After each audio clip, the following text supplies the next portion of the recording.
Hermosa canción, ¿no es cierto?, que habla del amor de Dios para con nosotros.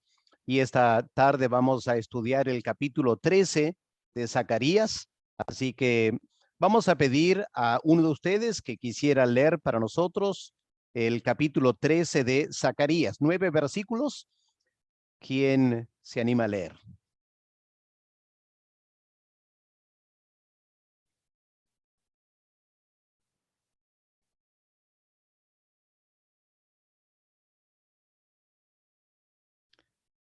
Pero no todos al mismo tiempo.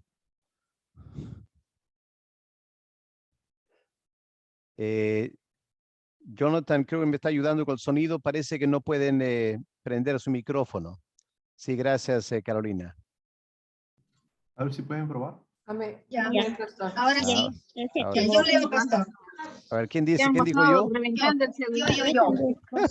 Rosy, Rosy. Mucha voz, ahora, no se me atolondren, ¿eh? Yo. La hermana Rosita, vamos a darle a la hermana Rosita. Como ella viaja a Lima esta noche, vamos a darle Sí, una ya está. especial consideración. Adelante, Rosita. Ya. A ver, capítulo 13. En aquel tiempo habrá un manantial abierto para la casa de David y para los habitantes de Jerusalén, para la purificación del pecado y de la inmundicia. Y en aquel día, dice Jehová de los ejércitos, quitaré de la tierra los nombres de las imágenes, y nunca más serán recordados. Y también haré contar de la tierra a los profetas y al espíritu de inmundicia. Y acontecerá que cuando alguno profetizare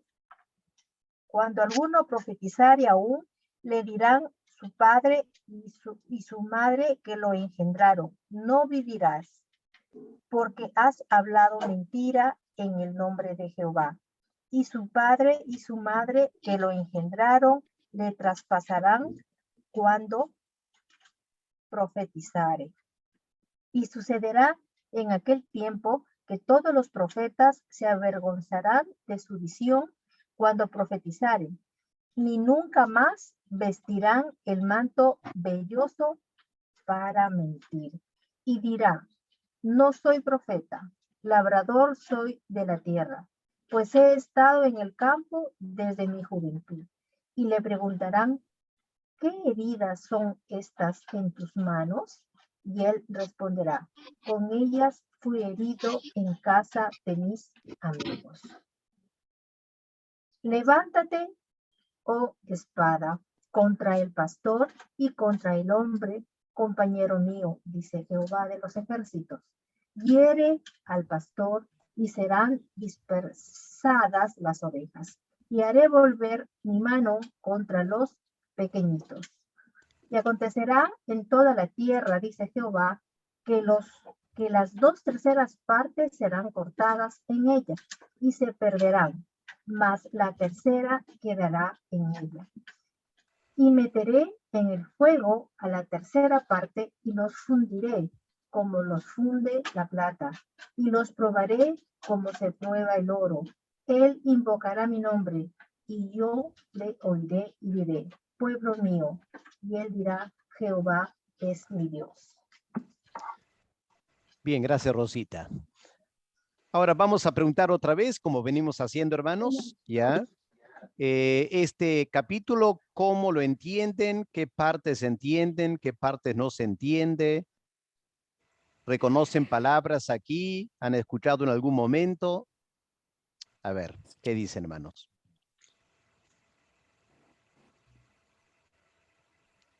Habla sobre los profetas, los falsos profetas. ¿Ya? ¿Habla de los falsos profetas? La pregunta sería, ¿de qué tiempo? ¿Cuáles falsos profetas?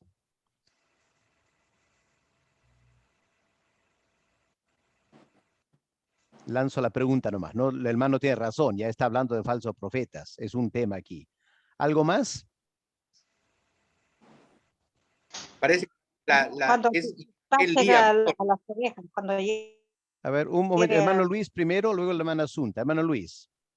Parece la frase, o sea, en el versículo 2, donde dice: y en aquel día, dice Jehová de los ejércitos.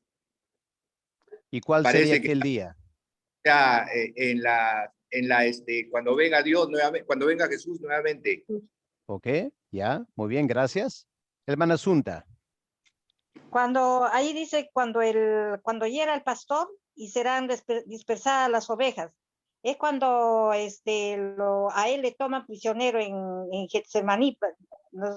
Esa es esa parte, ¿verdad? Ya, sí, muy cierto, ya. Los evangelistas Mateo y Marcos lo citan en el contexto del arresto de Cristo en Getsemaní, ya. Sí. Así que esa palabra, quizá versículo 7 son conocidas, Sí. pero ¿qué del resto del capítulo? ¿Y Ujú. cómo encaja ese versículo 7 con el resto del capítulo? ¿No? Ese es el desafío que encontramos en Zacarías. Hay versículos aislados que conocemos, pero a veces no sabemos cómo interpretar todo el pasaje alrededor. Ahí está el desafío. Sí, sí. ¿Ok? Es lo que estamos queriendo resolver en este curso. Muy bien. Bueno, gracias. Vamos a avanzar entonces con la clase esta tarde entonces. ¿Ok? En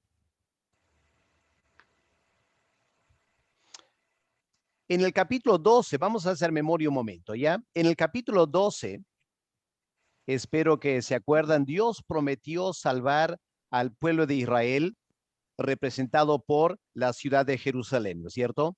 El título en nuestras Biblias, Liberación Futura de Jerusalén.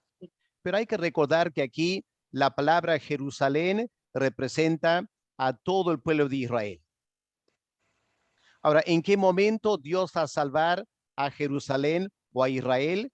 El versículo 10 del capítulo 12 lo explica. Cuando Dios derrame un espíritu de gracia y de oración. Al momento, y ya por 2000 años, los judíos han sido marcados por una tremenda dureza espiritual. El apóstol Pablo encontró que cuando iba a las sinagogas a predicar, los judíos simplemente no querían escuchar. Los gentiles estaban muy abiertos al evangelio, pero los judíos perseguían a Pablo. Y a lo largo de 2000 años, la iglesia cristiana ha encontrado muy difícil predicar a los judíos, tremenda dureza en sus corazones. Pero aquí en capítulo 12, Dios promete que va a llegar un momento cuando Él va a cambiar esa situación. Él va a derramar un espíritu de gracia y de oración y como comentamos la semana pasada, será en un momento de tremenda crisis nacional. Y por fin los judíos mirarán al Mesías con ojos de fe, aquel a quienes traspasaron hace 2000 años y ahora que tienen fe para creer en él, ¿se imaginan el dolor, el llanto de los judíos de haber cometido tremenda cosa de matar a su Mesías? Eso es el tema del capítulo 12. Ahora, en capítulo 13, Dios continúa hablando a través de Zacarías, pero ahora parece que en capítulo 13, Dios trata el tema del pecado. Este tema es muy importante porque una cosa es que Dios derrame un espíritu de gracia y suplicación sobre los judíos. Capítulo 12, versículo 10. Pero la pregunta es, esos judíos que cometieron tanto pecado, ¿habrá salvación para ellos? ¿No será que los judíos cometieron el pecado imperdonable como nación? Y por eso el versículo 1 empieza diciendo, en aquel tiempo, ¿ya? Aquel tiempo, como dijo hermano Lucho, cerca al fin del mundo y la venida de Cristo. En aquel momento habrá un manantial abierto para la casa de David y para los habitantes de Jerusalén, para la purificación del pecado y de la inmundicia. Así que Dios aquí promete abrir un tremendo manantial, ¿ya? Un manantial habla de una abundancia de agua. Y el resultado será, versículo 2 al versículo 6, Dios va a eliminar no solo a los falsos profetas, como el hermano Lucho mencionó, sino que Dios también va a eliminar la idolatría, este pecado permanente del pueblo de Israel. En el Antiguo Testamento era la idolatría real de dioses falsos. Ahora, por 2000 años, los judíos no han adorado dioses falsos, pero los judíos han adorado el dinero. Los judíos han sido tremendos hombres de negocio y han caído en la trampa de otro tipo de idolatría, la avaricia, el querer tener bienes materiales. Pero lo que este pasaje nos enseña es cómo ese manantial será abierto. Versículo 1 simplemente dice que se va a abrir un manantial. No explica cómo, no explica cuál es este manantial. Recién cuando llegamos al versículo 7, tenemos la explicación.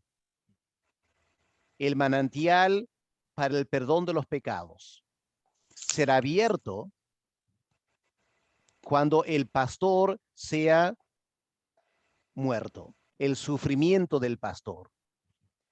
Pero también vamos a ver en versículos 8 y 9 que hay un sufrimiento para el pueblo de Israel también. Y Dios va a tratar con el pecado de Israel en estas dos maneras. Hiriendo al pastor, versículo 7, y luego purificando al pueblo de Israel a través del sufrimiento, versículos 8 y 9. Ese es el tema general del capítulo 13. Vamos a ir por partes ahora esta tarde. Vamos a empezar con el primer punto, un manantial para quitar el pecado. Pueden ver esta imagen, ¿no es cierto? Un hermoso manantial de agua. Y el versículo 1 dice que en aquel tiempo habrá un manantial abierto, pero será para la purificación del pecado. Lo primero que hay que notar es el factor tiempo. Dice versículo 1, en aquel tiempo. Esto ya apunta al día escatológico, ¿ya? Llamamos el día escatológico o el día del Señor. Ahora, miren un momento el capítulo 12. Quiero que ustedes noten la manera que en el capítulo 12 hay un tremendo énfasis sobre este día escatológico. Miren, por ejemplo, versículo 3. Zacarías 12, versículo 3. En aquel día, ¿ok? En aquel día. Versículo 4. En aquel día. Quizá podemos ir subrayando esa frase ya para que quede marcado en la Biblia. Versículo 4. En aquel día. Versículo 6. En aquel día. Versículo 8. En aquel día. Versículo 9. En aquel día. Versículo 11. En aquel día. Y llegamos al capítulo 13 y la Reina Valera dice, y en aquel tiempo. Y versículo 2 del capítulo 13, en aquel día. Francamente, hermanos, no entiendo por qué la Reina Valera en versículo 1 dice en aquel tiempo. Porque la palabra en hebreo es exactamente la misma que se venía usando en el capítulo 12. Así que sería mejor mantener la misma traducción en aquel día. Claro, cuando analizamos en detalle, nos vamos a dar cuenta quizá la explicación por qué la Reina Valera cambió la traducción. ¿Por qué de repente dice en aquel tiempo? Cuando el texto en hebreo dice en aquel día. Por esta razón. En el capítulo 12, la frase en aquel día es el frase escatológico de los últimos tiempos. Pero en capítulo 13, versículo 1, está hablando de el día en que un manantial se abre para la purificación del pecado. Obviamente, eso no ocurre en la segunda venida. Eso ya ocurrió cuando Cristo vino por primera vez. Y creo que para marcar esa distinción, aunque el hebreo es lo mismo, la Reina Valera decidió traducir versículo 1 en aquel tiempo para tratar de enfatizar una diferencia, que versículo 1 no está hablando del fin del mundo, el versículo 1 está hablando de la primera venida de Cristo. Pero aquí tenemos que también notar un detalle importante. Zacarías no hizo una distinción entre la primera venida y la segunda venida. Zacarías no podía hacerlo porque desde su perspectiva, 500 años antes, mirando hacia el futuro, Dios habló a través de Zacarías diciendo, en el futuro iba a venir el gran día del Señor. Y para Zacarías, el gran día del Señor era la venida del Mesías. Claro, nosotros ahora sabemos que la venida del Mesías vino en 2 etapas. La primera etapa, la primera venida, vino para salvar del pecado. Vino para abrir esta fuente. Y vendrá por segunda vez para juzgar a los vivos y a los muertos. ¿Ok? Pero solo notar entonces que la frase en hebreo es la misma y por qué la Reina Valera lo ha cambiado. Ahora, en el Antiguo Testamento, si buscamos la palabra manantial, en el Antiguo Testamento, Dios se revela como el manantial para su pueblo, pero un manantial de agua viva para dar vida a su pueblo. Por ejemplo, vamos a mirar en Salmo 36 y el versículo 9. ¿Alguien puede leer, por favor? Salmo 36 y el versículo 9.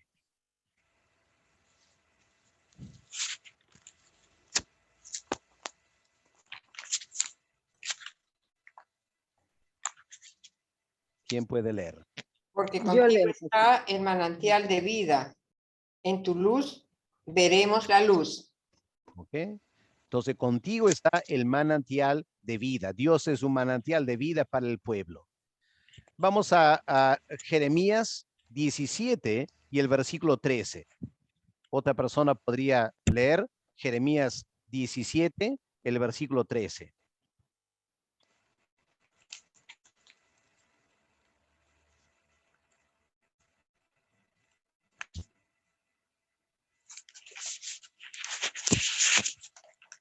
A ver, ¿quién puede leer, por favor? Jeremías Oh Jehová, 17:13, ¿verdad? esperanza de Israel, todos los que te dejan serán avergonzados, y los que se apartan de mí serán escritos en el polvo, porque dejaron a Jehová manantial de aguas vivas. ¿Ok? Noten esa frase al final. Dejaron a Jehová, que es un manantial de agua viva. Pero aquí en Zacarías 13:1, aunque la palabra es la misma, manantial, el contexto indica no se trata de un manantial de agua para saciar la sed, sino un manantial que purifica, para la purificación del pecado y de la inmundicia. Por eso hay un himno, ¿no es cierto? Que dice, hay un precioso manantial de sangre de Emanuel, que purifica a cada cual que se sumerge en él. De ese manantial estamos hablando aquí entonces. Un manantial de sangre que fluye de la cruz del Calvario para por fin poder limpiar del pecado y purificar de toda la inmundicia. Ahora, el Nuevo Testamento indica que el Mesías abrió ese manantial cuando murió en la cruz. Y gracias a la predicación del Evangelio, nosotros, los gentiles, hemos alcanzado la salvación. Lo triste, y esto es muy triste, hermanos, cuando lo pensamos. Lo triste es que aparte de lo que pasó en el día de Pentecostés, cuando 3,000 judíos se convirtieron, o en los siguientes meses, capítulos 3, 4, 5 de los Hechos de los Apóstoles. Durante esos primeros capítulos de los Hechos, los que se convirtieron eran casi todos judíos. Así que se abrió un manantial para purificar los pecados en primer lugar de los judíos. Pero para el capítulo 8, cuando se desata la primera persecución de parte de los judíos, liderado por Saulo de Tarso, a partir de ese momento, una tremenda dureza se apodera del corazón de los judíos y aunque había esta fuente para salvación, la dureza del corazón de los judíos no les permitió beneficiarse de esta fuente de salvación. Pero aquí en Zacarías 13, versículo 1, Dios está prometiendo, en aquel tiempo, el manantial divino será repentinamente abierto para la casa de David y para los habitantes de Jerusalén. Pero permítame recalcar esto, hermanos, muy importante. No se trata de un nuevo manantial. No es otra manera de salvarnos especial para los judíos. No, es el mismo manantial. La única diferencia es que en los últimos tiempos, los que se van a beneficiar de este manantial serán los judíos. Así que aquí hay un pensamiento complejo porque hay que analizarlo a dos niveles diferentes. Esta expresión en aquel tiempo lo tomamos en primer lugar de la primera venida de Cristo, cuando la fuente para el perdón de los pecados se abrió para todo el mundo, en la primera venida. Pero por 2000 años los judíos han cerrado su corazón y esta fuente no les beneficia. Pero cuando llegamos al fin de los tiempos, en aquel día escatológico del anticristo, por ejemplo, cuando los judíos estarán bajo tremenda presión por un ataque mundial quizá, por fin van a clamar a Dios. Y para ellos,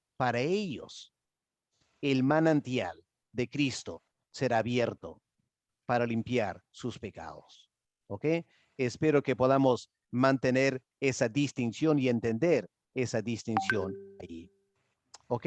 Así que ahí tenemos en primer lugar un manantial abierto. Vamos por partes, así que voy a parar ahí un momento a ver si hay preguntas acerca del versículo 1.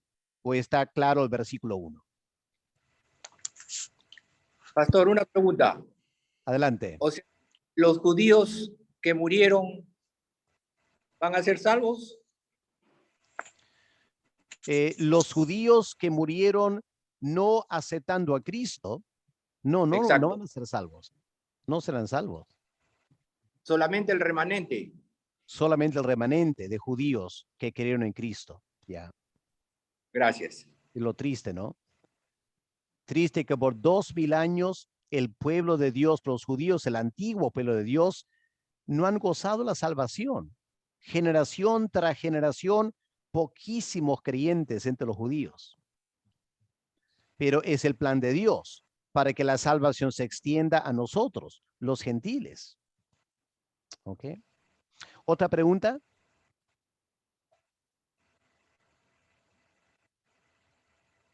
Ok, si no hay, Pastor, vamos a... Sí. quería hacerle una pregunta. Adelante, Gaby. Como dice del manantial, claro, se entiende de ese día, ¿no? Ese gran día. Pero para que ellos se arrepientan, ¿es como que llegó el día y se arrepintieron? ¿O es que eso también nos va a ser como señal si es que Dios permite que nosotros veamos ese arrepentimiento? ¿Será como señal para nosotros ya que estamos estudiando el hecho de que se aproxima ya la llegada de Jesús? O sea, eso se me ha quedado cuando hemos leído los primeros capítulos. Sí, exactamente, Gaby, muy bien. La señal de que la segunda venida ya está inminente, ya está a semanas o meses. es cuando veamos una tremenda conversión de los judíos. ¿Ok? Temo que en ese momento habrán pocos creyentes gentiles para verlo. Porque para ese momento la apostasía espiritual de la iglesia gentil estará en su máxima expresión. Habrá una iglesia que se llama cristiana, pero estará en total apostasía espiritual. No total, pero casi total. ¿Ok? Así que tiene razón Gaby. Será una señal. Lo triste es que van a haber pocos creyentes para ver esa señal. Creo. ¿Ok? Muy bien, continuemos entonces. Vamos al segundo punto entonces. La santificación de Israel. Versículos 2 al 6. Ahora aquí quiero que presten atención porque ahora se vuelve un poco teológico. ¿Ok? Un poco teológico.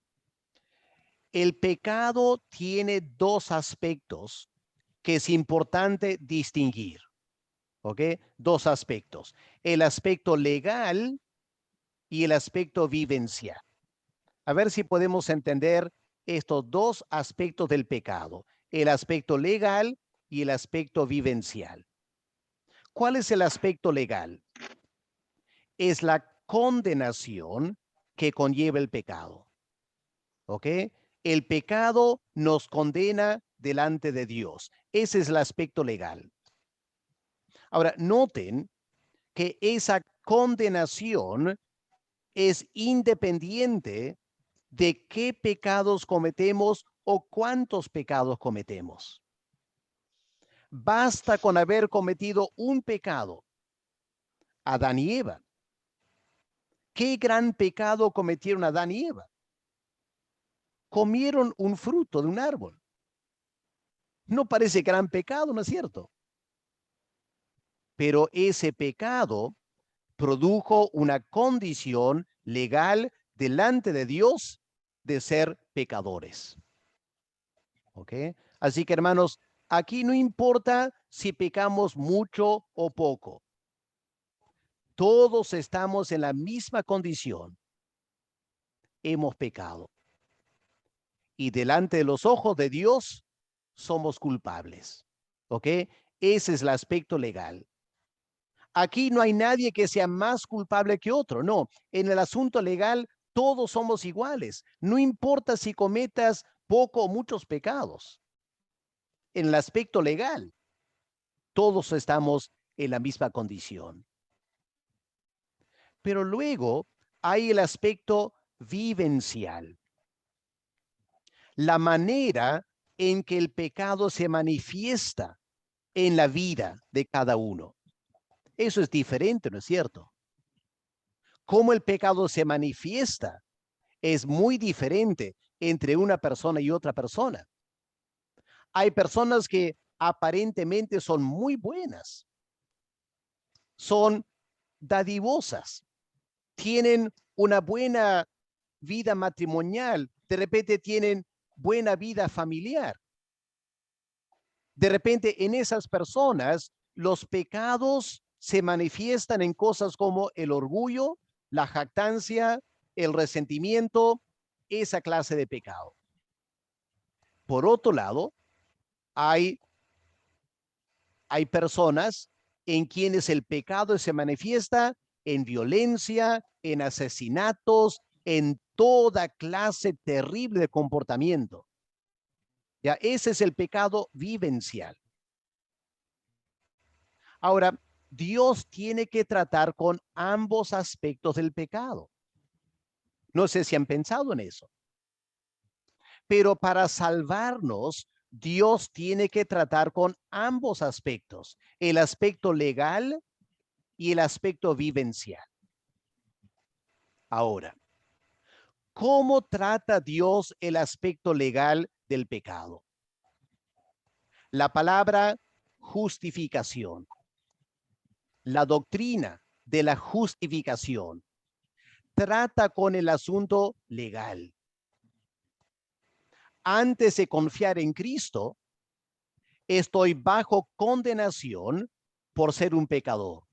¿No es cierto? Esa es mi condición legal delante de Dios. Estoy condenado porque he cometido pecados. No importa si son muchos o pocos. Pero el momento que yo realmente acepto a Cristo como mi Salvador y confío que Él murió por mis pecados, mi condición legal delante de Dios cambia para siempre. Para siempre. Y el momento que yo pongo mi fe en Cristo, Dios me declara justificado. Es decir, Dios me declara no culpable. Y Dios lo declara una vez para siempre, cuando yo pongo mi fe en Cristo como mi Salvador. Ese es el aspecto legal. La justificación es un acto instantáneo, un acto que Dios hace. Yo no lo hago, yo no tengo nada que ver con la justificación. Es un acto que Dios hace en Cristo. Es una acción instantánea, perfecta. No se puede mejorar o empeorar. No es que hay un creyente más justificado que otro. No todos somos igual. Hay una sola justificación para todo pecador. Es el aspecto legal. Pero ¿qué del aspecto vivencial? ¿Qué de mi experiencia con el pecado? Aquí entra el tema de la santificación. La santificación es la manera que Dios trata con mis pecados vivenciales. Aquí sí hay una gran diferencia, ¿no es cierto? Hay algunos creyentes bastante santificados. Hay otros creyentes, lamentablemente, muy carnales. La iglesia en Corinto era una iglesia muy carnal.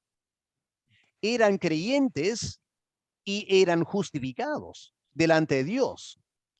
Pero en su vida, el pecado todavía tenía mucha injerencia. Y Pablo tiene que tratar seriamente con esa iglesia. ¿Se acuerdan? Había un hermano que estaba en pecado sexual. Y el apóstol Pablo, ¿qué hace? Para santificarlo. El apóstol Pablo ordena a la iglesia expulsar a ese hermano de la congregación, no permitirle entrar a los cultos. Wow. Pero Pablo, ¿por qué lo hizo? Para presionar a esa persona a manifestarse. Si la persona reaccionaba con orgullo, altivez, resentimiento y se iba de la iglesia y nunca más volvía, era una clara declaración, esa persona no era creyente y por lo tanto no había sido justificado y por lo tanto era mejor que no esté en la iglesia porque solo iba a generar confusión. Pero Pablo esperaba que en realidad ese hombre era creyente, solo que muy carnal. Y eso fue lo que pasó. Lo expulsan de la iglesia. El hermano, gracias a la obra del Espíritu Santo en su corazón, el hermano se quebranta, se arrepiente y vuelve a la iglesia habiendo dejado su pecado atrás. No tenía nada que ver con su santificación, con su justificación, perdón. Era un asunto de la santificación. Así que hay estos dos aspectos del pecado. Y Dios tiene que tratar con nosotros. Y aquí el Zacarías 13, versículo 1, dice, hay un manantial abierto para la purificación del pecado. En primer lugar, es el aspecto legal. Pero al fin del versículo 1 dice, y también para la purificación de la inmundicia. De repente podemos tomar la inmundicia como el aspecto vivencial. Y ahora, del versículo 2 en adelante, Zacarías trata el tema de la santificación, cómo Dios trata con el aspecto del pecado vivencial. Ahora, preguntémonos, hermanos, ¿cuáles fueron los dos grandes pecados de Israel? que ya hemos comentado. Número uno, la idolatría, ¿no es cierto? El Antiguo Testamento testifica de tremenda idolatría de parte del pueblo de Dios. Y luego el segundo gran pecado de Israel fue que toleraron y escuchaban a falsos profetas. Y Dios ahora promete tratar con ambos elementos del pecado vivencial. ¿Cómo lo va a hacer? Miren versículo 2. Miren versículo 2. Aquí está el proceso de la santificación. Dice, en aquel día, ¿ya? Aquel día que Dios justifique a los judíos que creen en él. En aquel día, dice Jehová de los ejércitos, quitaré de la tierra los nombres de las imágenes y nunca más serán recordados. Y también haré cortar de la tierra a los profetas y al espíritu de inmundicia, esos espíritus malévolos que a veces obraban en el corazón de los profetas. Así que Dios promete tratar con ambas cosas. Ahora, hermanos, pensemos un poco de esto de los profetas. La historia de Israel indica que los falsos profetas fueron responsables por mantener la idolatría. ¿Ok? A lo largo del Antiguo Testamento, falsos profetas animaban al pueblo de Dios a practicar la idolatría. Y enseñaron al pueblo de Israel a convivir con la idolatría. Y por eso Dios aquí se detiene para explicar lo que Él va a hacer con los falsos profetas. Él va a eliminar los falsos profetas para promover la santificación de los judíos. Ahora, permíteme aquí aclarar un punto que espero nos va a ayudar a entender mejor el pasaje. Los profetas del Antiguo Testamento eran los líderes espirituales de Israel, ¿no es cierto? En paralelo con los sacerdotes, trabajaban los profetas. Ahora, los falsos profetas eran malos líderes de Israel. Por lo tanto, en los versículos 3 al 5, aquí en Zacarías 13, versículo 3 al 5, no creo que es necesario tomar la palabra profetas literalmente, como si solo se aplicara a los videntes, a los profetas. Creo que podemos ampliar el concepto a líder espiritual. Ahora, ¿por qué lo digo? Porque aunque es cierto que en el Antiguo Testamento la nación de Israel era afectada por falsos profetas, piensen, hermanos, estos 2000 años de los judíos, pregunto, ¿han tenido profetas entre ellos? Yo por lo menos no escucho de profetas en Israel hoy en día. Lo que escuchamos hoy en día y lo que ha sido cierto por 2000 años es que los judíos han sido afectados por los rabinos, los maestros, los líderes de la nación de Israel, los líderes espirituales. Y tristemente, estos 2000 años, los líderes espirituales de Israel han contribuido a la dureza del corazón de Israel y no han permitido que los judíos busquen al Señor su Salvador. Así que creo que tenemos que tomar o podemos tomar versículos 3 al 5, no tanto de profetas, sino de líderes espirituales, rabinos, que hasta el día de hoy los judíos tienen rabinos sobre la nación. Ahora, si estoy interpretando bien la palabra de Dios, me parece que lo que está pasando es lo siguiente. En capítulo 12 de Zacarías y el versículo 10, cuando Dios derrame un espíritu de gracia y de oración, ¿qué va a pasar en la actitud de los judíos hacia sus rabinos? hacia estos hombres que han mantenido a Israel en la incredulidad 2000 años. Yo planteo lo siguiente: el día que el Espíritu Santo sea derramado sobre los judíos, va a haber un tremendo rechazo a los rabinos.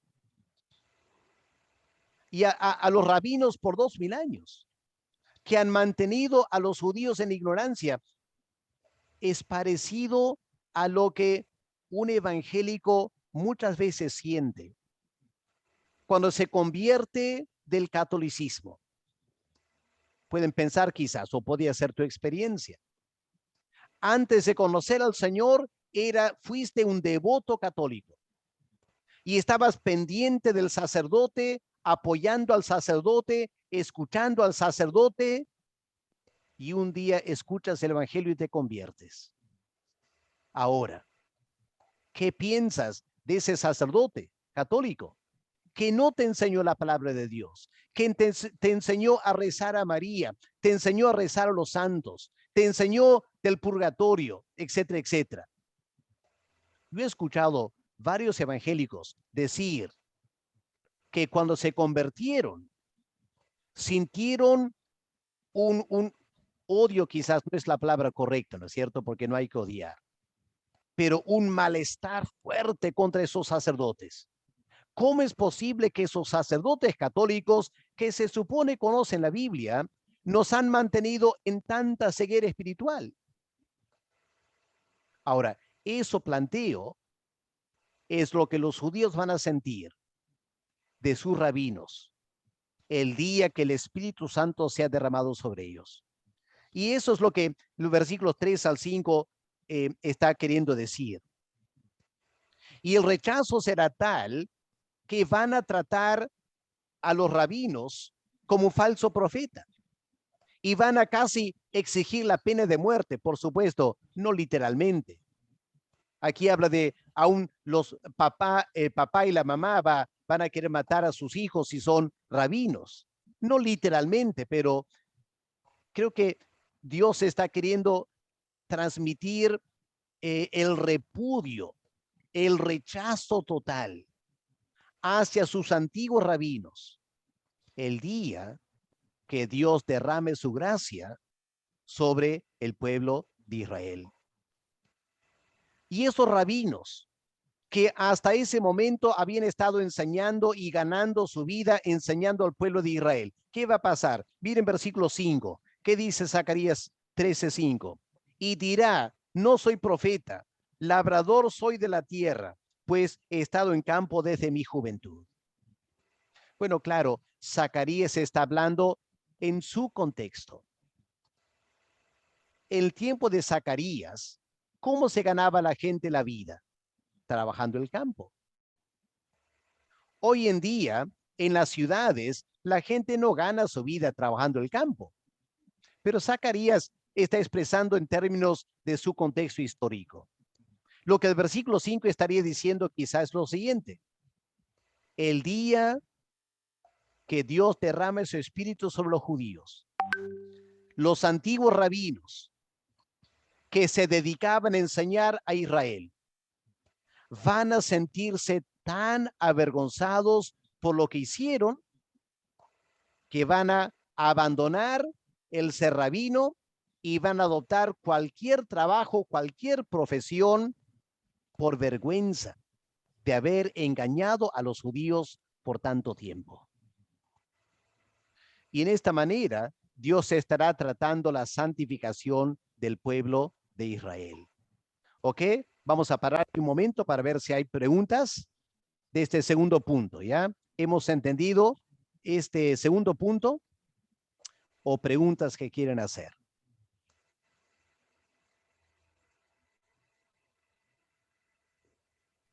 Pastor, Sí, Gaby. paralelamente a lo que estamos estudiando, ¿no? Wow. Me pongo a pensar también a los que ahora se llaman profetas y pues están llevando de una u otra manera a muchas personas a lo incorrecto, ¿no?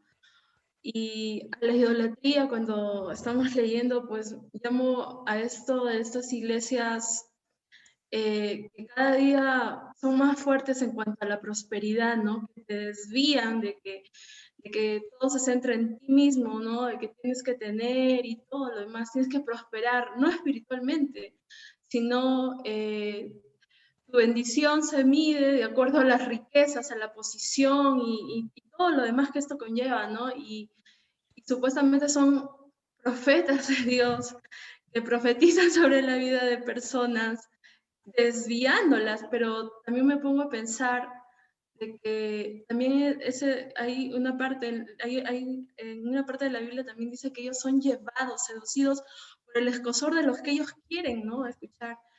Creo que definitivamente parte mucho cómo es que uno tiene que hablar a alguien sobre el Evangelio, ¿no?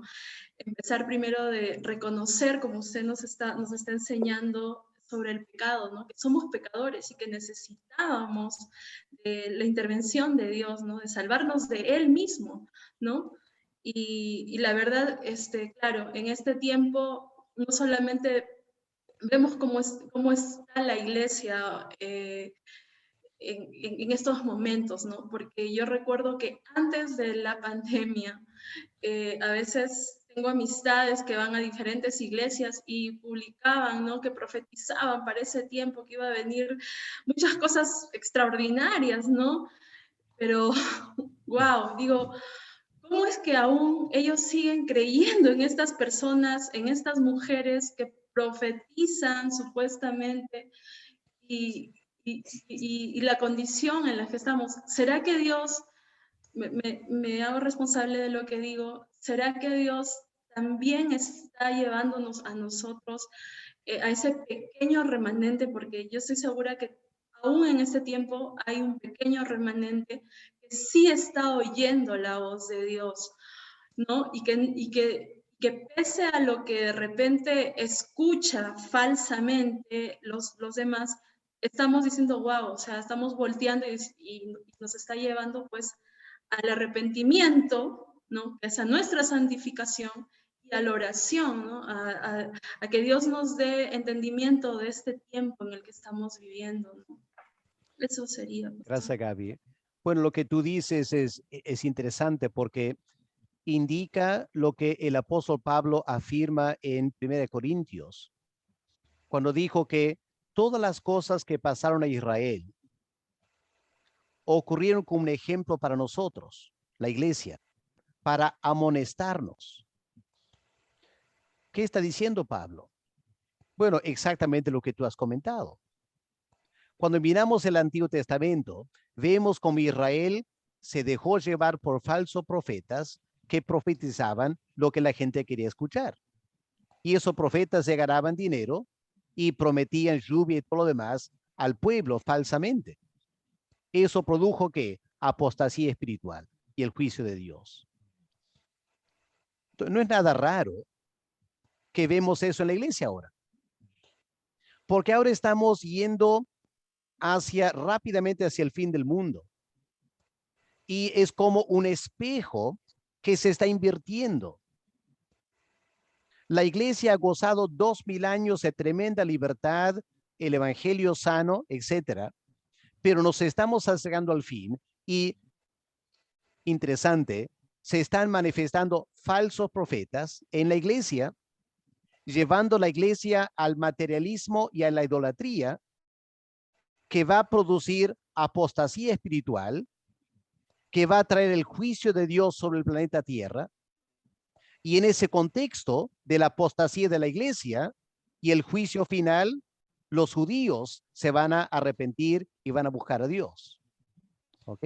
Así que, como dijo el apóstol Pablo, qué profundo es el pensamiento de Dios, cómo Dios obra a través de las edades en Israel, entre los gentiles, obrando los mismos procesos, queriendo que la iglesia aprenda, pero al igual que Israel, la iglesia no quiere aprender. Y es como tú dices, va a quedar un remanente. Aquí estamos que 43 personas. 43 personas que han separado 2 horas, 1 hora y media, los domingos en la tarde, un día soleado como hoy, para escuchar la palabra de Dios. La gran mayoría de creyentes no harían eso. ¿Por qué no? Porque como dice el apóstol Pablo, no han recibido el amor por la verdad. Hermanos queridos, si tú amas la verdad, si estás aquí esta tarde porque quieres aprender la verdad, es la gracia de Dios que está obrando en ti. Te ha dado un tremendo amor por la verdad. Lo triste es que cada vez más personas que se llaman cristianos y que van a la iglesia, no le interesa la verdad. Lo que le interesa es lo que es pragmático, lo que funciona, lo que va con el mundo, lo que es cómodo. Eso sí le interesa. Y si tú le ofreces lo que le interesa, ahí están en los miles. Pero estudiar seriamente la Biblia para conocer la verdad es un remanente, ¿no es cierto? Bueno, Dios nos ayude a cultivar este espíritu, porque los días venideros, la cosa lejos de mejorar va a empeorar. Y yo temo que recién estamos empezando a ver un tremendo debacle espiritual en el Perú. Y lo que ha pasado en Europa y está pasando en Estados Unidos, pronto lo vamos a ver manifestándose más y más en el Perú. ¿Ya? Y tenemos que tener mucho cuidado. Así que por eso estamos estudiando Zacarías, por eso estudiamos la Biblia, ¿ok? No es un ejercicio en ser intelectuales, hay que aprender los principios que rigen cómo Dios trata con la raza humana. Y es importante, fundamental entender estas cosas, porque si no, nos vamos a dejar llevar por cualquier viento y corriente lo que está de moda hoy en día, ¿ok? Y es importante entender bien la palabra de Dios. Gracias, Gaby. ¿Alguna otra pregunta, comentario? ¿Alguien quiere hacer? Pastor, y Sí. a los curas también se les puede llamar líderes espirituales porque ellos no están diciendo la verdad, no enseñan a adorar a los ídolos. Claro. Ya, exactamente, Luz. Ya. Lo triste es que los curas en la iglesia católica hacen eso, ¿ya? Y casi como uno piensa, bueno, ¿qué más van a hacer, no es cierto? Porque en sus seminarios católicos, ¿qué les enseña? Lo triste es cuando son pastores o profetas evangélicos. ¿Ya? Yo el viernes escuché una conferencia por las sociedades bíblicas del Perú. Una conferencia para líderes espirituales en América Latina. Habían 170 líderes presentes. El tema que se trató fue lo siguiente: los Mesías en Israel. No el Mesías, los Mesías en Israel.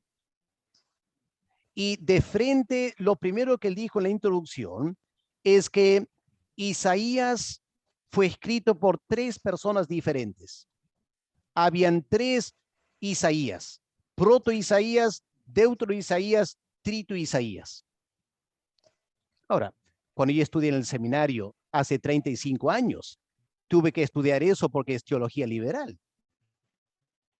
Y aquí hay un representante de las sociedades bíblicas enseñando a líderes evangélicos de América Latina teología liberal. Así que yo quedé esperando a ver tiempo de preguntas si alguien va a reclamar. Nadie reclamó. Nadie reclamó. Es lo que está pasando, ¿no es cierto? Así que podemos criticar a los curas. El problema ahora son los pastores evangélicos. Y repito, hermanos, mi gran temor es que si no tenemos mucho cuidado, en los siguientes 20 y 30 años, esto va a ser peor en la iglesia evangélica.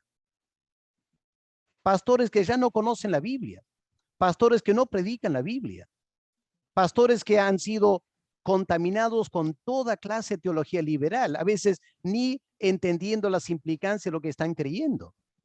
Va a ser un desastre para la iglesia evangélica. Lo digo porque esto fue lo que pasó en Inglaterra. Empezó en el tiempo de Spurgeon. Y Spurgeon alertó a los pastores, siglo XIX, si ustedes no cortan esto, el siglo XX va a ser un desastre espiritual. Y eso fue lo que pasó. En Inglaterra, el siglo XX, un desastre para la iglesia.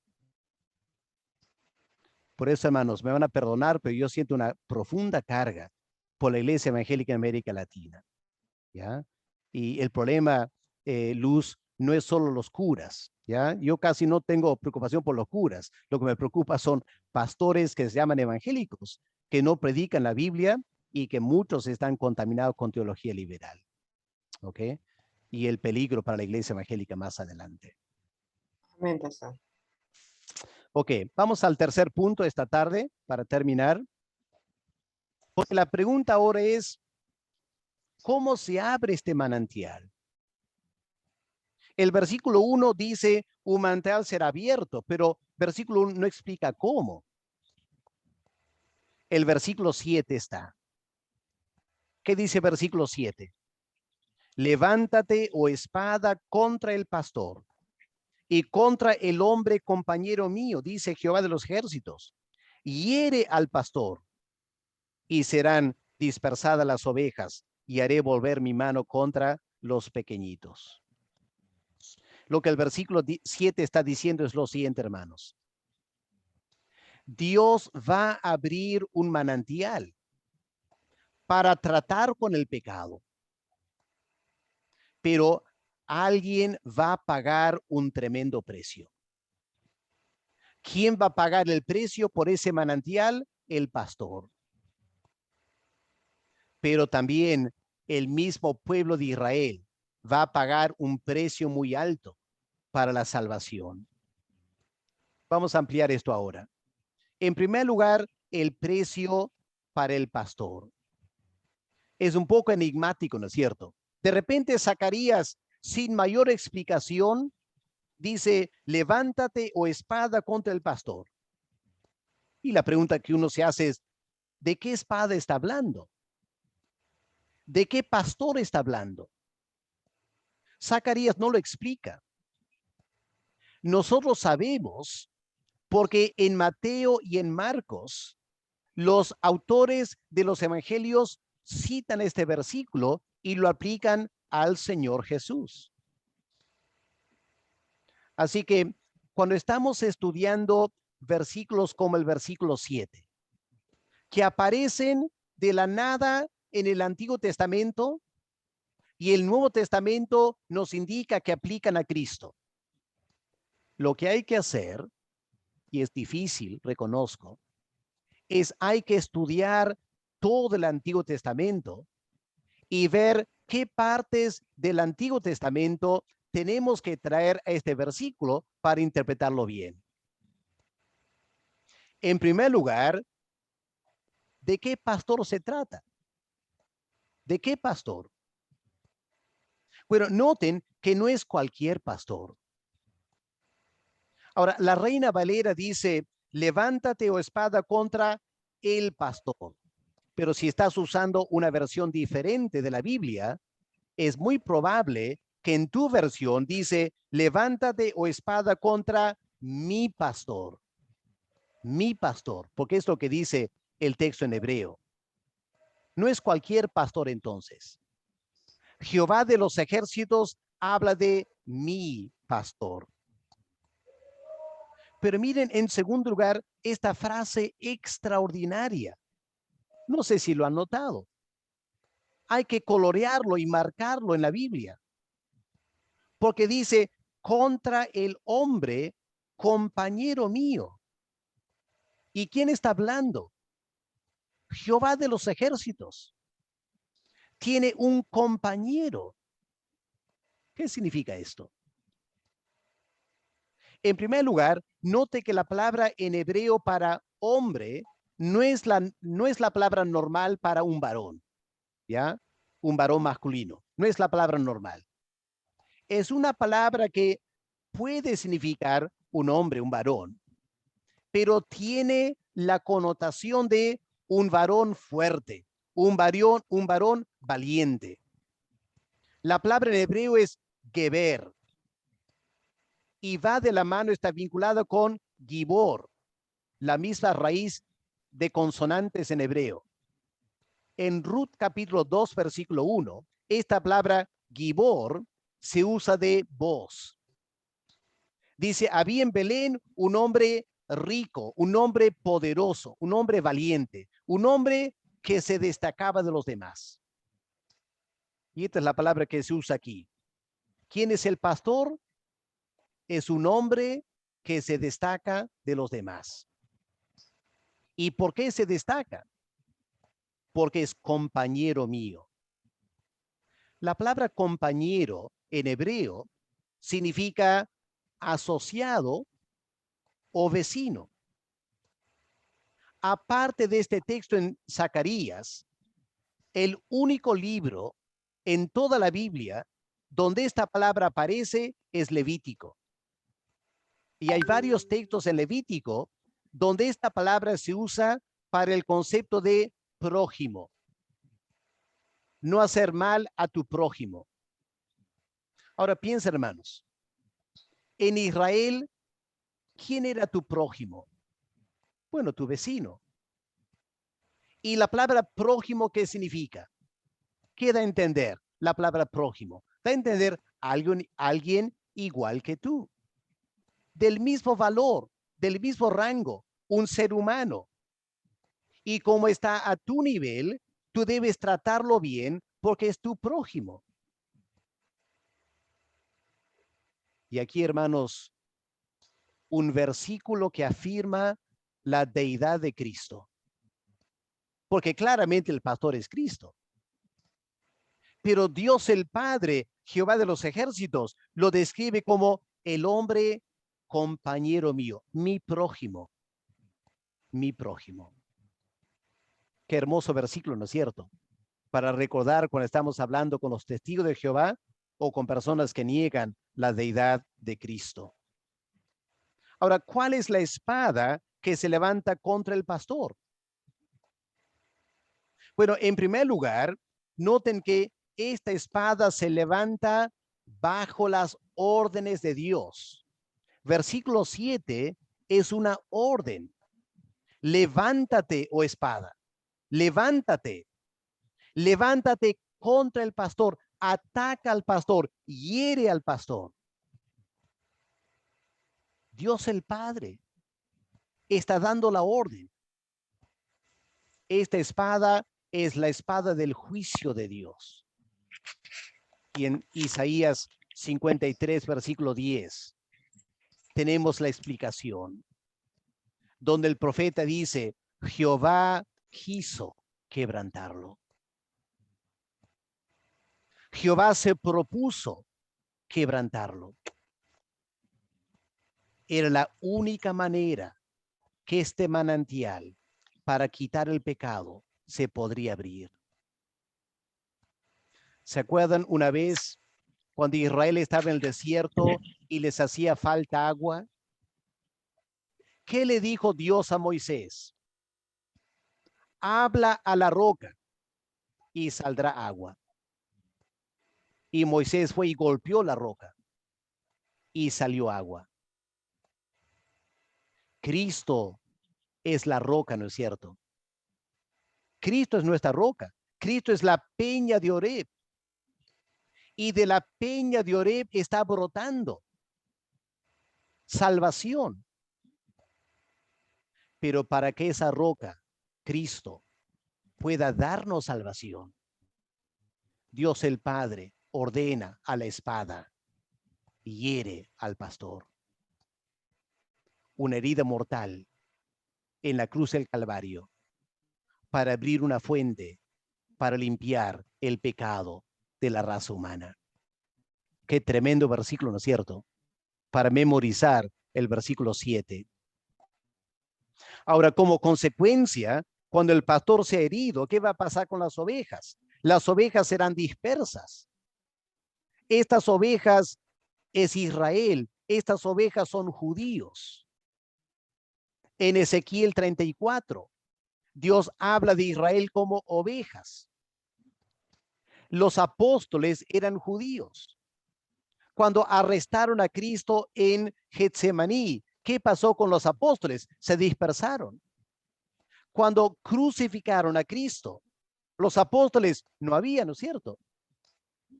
Aquí está profetizado. Las ovejas serán dispersadas y haré volver mi mano contra los pequeñitos. No está muy claro cómo interpretar esa última frase. Si es algo negativo, haré volver mi mano para castigar, o es algo positivo. Voy a tener mi mano sobre los pequeñitos. Los comentaristas difieren y no voy a gastar más tiempo porque es una frase complicada en hebreo. Ahora, en Mateo 26, 31 y Marcos 14, 27, el Señor mismo, el Señor Jesús, cita este versículo, anticipando lo que iba a pasar cuando Pedro negaba a Cristo y los apóstoles iban a ser dispersados. Pero terminamos mirando versículos 8 y 9, el precio para las ovejas también. Porque ¿cómo continúa? Versículo 8. Y acontecerá en toda la tierra, dice Jehová, que las 2/3 partes serán cortadas en ella. Está hablando de Israel, ¿no es cierto? Está hablando de la casa de David. Está hablando en el contexto de el pastor siendo herido. En ese contexto dice, 2/3 partes serán cortadas en ella y se perderán. Cuando Roma atacó a Jerusalén en el año 70, hubo una masacre, si me acuerdo bien, más de 1 millón de judíos murieron. Increíble. Sería 2/3 partes de la nación de Israel. Fue terrible. Esos años, ¿cuántos sufrieron? Y en parte sufrieron porque habían crucificado al Mesías. Y Dios dice aquí, las 2/3 partes serán cortadas por haber herido al pastor. Se perderán. Ya alguien preguntó, los judíos que no han aceptado a Cristo como su Salvador, ¿se salvarán o se perderán? Se perderán. Es parte de estas 2/3 partes. Felizmente, un remanente va a quedar, ¿no es cierto? Miren al fin del versículo 8. La 1/3 parte quedará. Ahora, ¿qué pasará con ese remanente de judíos? Dios dice, voy a meter ese remanente en el fuego. Meteré en el fuego a la 1/3 parte y los fundiré como se funde la plata y los probaré como se prueba el oro. ¿De qué está hablando? En primer lugar, está hablando de estos 2000 años que el remanente de judíos dispersos por toda la tierra han sufrido. Y si conocen algo de la historia de Israel, sabrán cuánto han sufrido los judíos. El holocausto fue simplemente la manera que el siglo XX sufrieron. Pero antes habían sufrido también. Pero como hemos leído en capítulo 12 de Zacarías, va a venir un tiempo, y no creo que falten muchos años, cuando la nación de Israel actual, los judíos, van a ser puestos en el fuego. Cuando el anticristo se levante en la tierra y cuando ataque a los judíos. Y en ese momento, dice el versículo 9 al final, en ese momento invocarán mi nombre y yo le oiré y diré, pueblo mío. Y ellos dirán, Jehová es mi Dios. Sí, me adelanté aquí, me adelanté. Así que, hermanos, me parece que el versículo 9 está anticipando lo que pasó con la nación de Israel después de la muerte de Cristo. Pero también nos lleva a los últimos tiempos, cuando Dios obrará, como leemos en capítulo 12, versículo 10. Dios derramará un espíritu de oración y gracia Y por fin, esos judíos de ese tiempo van a mirar a Cristo con fe y van a ser salvos por ese manantial que ellos mismos abrieron en un sentido cuando mataron al Mesías. Y después de 2000 años, la nación de Israel, o muchos a lo menos, van a encontrar la salvación por confiar en Cristo. Qué tremendas cosas tenemos aquí en Zacarías, ¿no es cierto, hermanos? Un capítulo que leemos a veces sin entender, pero con un poco de esfuerzo se va aclarando y quedamos maravillados. ¿Cómo Dios ha anticipado? Y hermanos, debemos seguir estudiando, meditando Zacarías, porque hay mucho más todavía por estudiar. Yo lo tengo que hacer rápidamente por el tiempo, pero espero que ustedes tengan el interés de agarrar Matthew Henry, agarrar buenos comentarios de Zacarías y empezar a estudiar, ¿ya? Para que ustedes mismos puedan alimentarse espiritualmente. Bien, ¿alguna pregunta final? ¿Alguien quiere hacer algún comentario de Zacarías capítulo 13?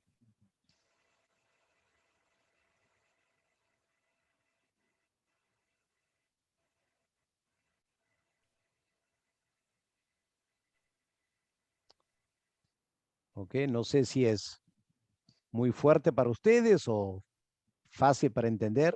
Me imagino habrá un poco de cada uno, ¿no es cierto? Pero Pastor, disculpe. sí, adelante, Alfredo.